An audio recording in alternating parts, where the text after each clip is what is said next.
Alors, bonsoir à tous les amis.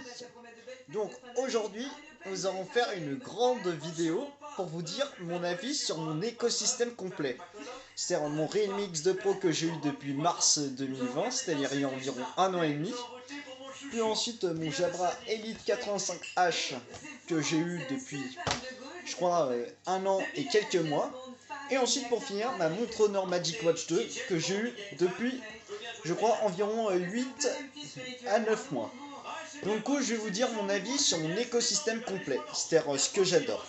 Donc aujourd'hui j'ai décidé de reprendre mes vidéos parce que vu que j'ai un petit peu repris la forme cet été, et ben du coup j'ai envie de vous dire mon avis sur mon écosystème.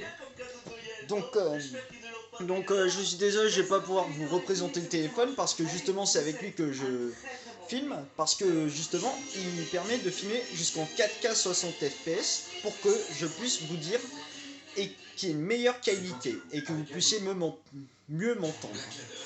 Donc je vais vous dire d'abord les points très positifs du Realme X2 Pro. Donc tout d'abord, vous savez, l'avantage de ce Realme X2 Pro, c'est que du coup, c'est un peu le flagship killer de la marque. Puisqu'il était vendu au prix de lancement à 399 € dans sa version 6 Go de RAM et 64 Go de stockage. Ensuite 8 Go de RAM et 128 Go de stockage. Et ensuite pour finir, 12 Go de RAM et 256 Go de stockage qui était commercialisé à 499 €. Donc du coup les points très positifs sur ce produit, c'est qu'il avait le Snap 855 Plus, c'est-à-dire l'un des plus véloces à l'heure actuelle du marché en fin 2019 début 2020. Et ensuite l'avantage aussi, c'est qu'il avait 64 mégapixels avec 4 caméras et qui permet de filmer jusqu'en 4K 160 fps. Et ensuite l'avantage, c'est qu'il avait le NFC plus le port jack plus le type C plus des doubles haut-parleurs stéréo certifiés Dolby Atmos. Et ensuite, pour finir, l'avantage c'est qu'il avait une caméra avant de 16 mégapixels qui permet de filmer jusqu'en 4K jusqu'à 30 images par seconde ou en Full HD. Donc ensuite, donc du coup pour présumer ce téléphone, il était toujours aussi rapide, j'ai eu aucun souci. Et ensuite, l'un des arguments marketing de ce téléphone, vous imaginez, c'est son gros bloc chargeur de 50 watts, qui permet de le recharger en même pas 29 à 30 minutes. Ce qui est une performance irréprochable, je trouve, sur le papier. Mais par contre, bien sûr, je vous conseille d'utiliser un autre chargeur standard, si jamais vous êtes chez un marque Realme qui vend des gros chargeurs, parce que sinon après, vous risquez de perdre en autonomie. Donc c'est ça ce que je vous recommande en priorité. Donc ensuite, je vais vous dire mon avis sur la montre Honor Magic Watch 2. Donc du coup, je vais vous la remontrer, je vais l'enlever de mon poignet. Donc comme vous voyez, elle est tout le temps comme neuve. Et l'avantage de cette montre, c'est qu'elle peut stocker jusqu'à 2 Go de musique. Puis ensuite, elle a une autonomie royale de 14 jours. Et je peux vous dire que j'ai tenu entre 10 et 11 jours si je l'utilisais intensément, avec le rythme cardiaque activé en permanence. Plus ensuite aussi avec le niveau de stress, plus ensuite avec les alarmes, plus avec le Always On Display, on peut tenir jusqu'à 4 jours. Et ensuite, pour finir, elle avait plein d'options sympas. Donc je vais vous remontrer les menus. Donc du coup, vous avez vu, elle fonctionne tout le temps. Par contre, il n'y a eu aucune mise à jour depuis que je l'ai testé en juillet. Donc je suis très fier d'avoir cette montre parce que franchement c'est une montre qui vaut le détour chez Honor. Mais j'espère qu'ils vont peut-être mettre une Honor Magic Watch 3 avec peut-être des applications tierces à télécharger, parce que franchement c'est ce regret que j'ai sur cette montre. Mais sinon j'en suis absolument fier. Donc ensuite pour finir, mon casque Jabra Elite 85H. C'est le plus grand casque à réduction de bruit de la marque. Puisqu'ils ont un son certifié presque high-res. Ce n'est pas comme celui où ils ont vraiment du son high-res. Donc ce que j'aime, c'est qu'il a une longue autonomie. Plus ensuite, il a aussi des 8 micros pour capter tous les sons extérieurs. C'est-à-dire qu'il y en a 4 utilisés sur les 8.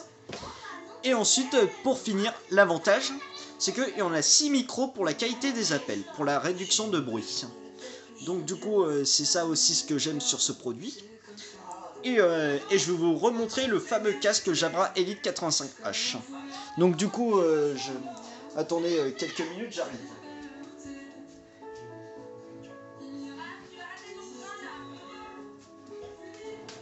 Donc me voilà de retour. Donc du coup, comme vous voyez, ce que j'aime vraiment sur ce casque, c'est qu'il est très confortable et des mousses qui sont très moelleuses. Plus ensuite, il a aussi le port jack. Par contre, ce que je regarde sur ce casque, c'est qu'on ne peut pas brancher en filaire quand il n'a plus de batterie, parce que justement, l'un des éléments qui sont les plus importants, c'est d'utiliser la réduction de bruit active, plus ensuite l'air trousse, puis ensuite pour finir le mode désactivé. Et ensuite pour finir, il y a aussi un assistant vocal. C'est-à-dire que vous pouvez configurer Alexa, Google et Siri. Et ensuite, pour finir ici, vous avez les boutons de fonction. Donc du coup, ça c'est le volume plus ça c'est le volume moins, et ensuite ça c'est le volume pour la pause. Ensuite, si vous appuyez longuement pendant 2 secondes, vous activez la piste suivante. Ensuite, si vous appuyez longuement pendant 2 secondes ici, eh ben, vous activez la piste précédente. Et ensuite ici, si vous appuyez longuement, eh ben, vous déclenchez l'assistant. Donc du coup, franchement, c'est un très beau casque. Et en plus, il est très intelligent parce que justement, quand vous le lancez, eh ben, il se connecte automatiquement au smartphone dès que vous le posez sur la tête. Et justement, quand vous mettez la musique, eh ben, dès que vous l'enlevez, eh ben, il va capter et il va mettre en pause automatique. Donc du coup, c'est ça ce que j'aime sur ce casque. Donc en conclusion, ce que j'aime sur mon écosystème, c'est que je peux recevoir mes notifications sur la Honor Magic Watch 2 si jamais je n'ai pas mon téléphone qui est dans ma poche et que j'ai plein de choses sur moi. Et ensuite, ce que j'aime sur ce casque, c'est qu'il a une longue autonomie. C'est-à-dire que je n'ai pas à le charger pendant plusieurs jours. Et ensuite, pour finir, le Realme X2 Pro, ce téléphone, c'est vraiment un gros coup de cœur pour moi. Je félicite cette marque qui a vraiment de très bons smartphones commercialisés à un bon prix. Mais par contre, ce que je regrette uniquement, c'est qu'il n'y a pas de certification d'étanchéité. En même temps, si c'est normal pour moins de 500 €. Et ensuite, pour finir, ce que je n'aime pas sur le Realme X2 Pro, c'est que il manque, je crois, de la caméra pop-up qu'ils avaient commercialisée sur le Xiaomi Mi 9T Pro. Mais en même temps aussi, je les comprends parce qu'ils n'ont pas voulu copier. Ils voulaient surtout s'investir dans les OnePlus, je pense. Donc, en conclusion, je trouve que mon écosystème il est vraiment complet. Je suis fier d'en faire partie. Donc vous me direz votre avis en commentaire, qu'est-ce que vous en pensez de la marque Realme ou de la marque Honor que je vous ai présenté lors de sa vidéo de test. Ou même de la marque Jabra, c'est-à-dire la marque de casque Bluetooth. Et même ils vendent aussi des écouteurs qui permettent de se mettre intra-auriculaire avec la réduction de bruit active. Donc du coup, en conclusion, je suis très fier de vous avoir présenté cette vidéo et j'espère que je pourrai continuer dans cette lignée. Donc du coup, vous me direz votre avis en commentaire, ce que vous en pensez. Et je vous invite à vous abonner si jamais ce contenu vous a marqué. Ou même de liker, plus partager sur les réseaux sociaux comme Instagram ou Snapchat, etc. Je vous enverrai tous les liens dans la description. Et ensuite, je vous enverrai tous les liens d'achat également. Donc du coup, je tiens à vous souhaiter une très bonne soirée ou une bonne journée suivant l'heure à laquelle vous la regardez. Et je vous dis à bientôt pour de prochaines vidéos, soit sur ma chaîne Tom Cookman où je vous poste des vidéos de cuisine, ou soit de tech où sur Tom Tech and News FR, sur cette chaîne là. Donc du coup, à bientôt, salut!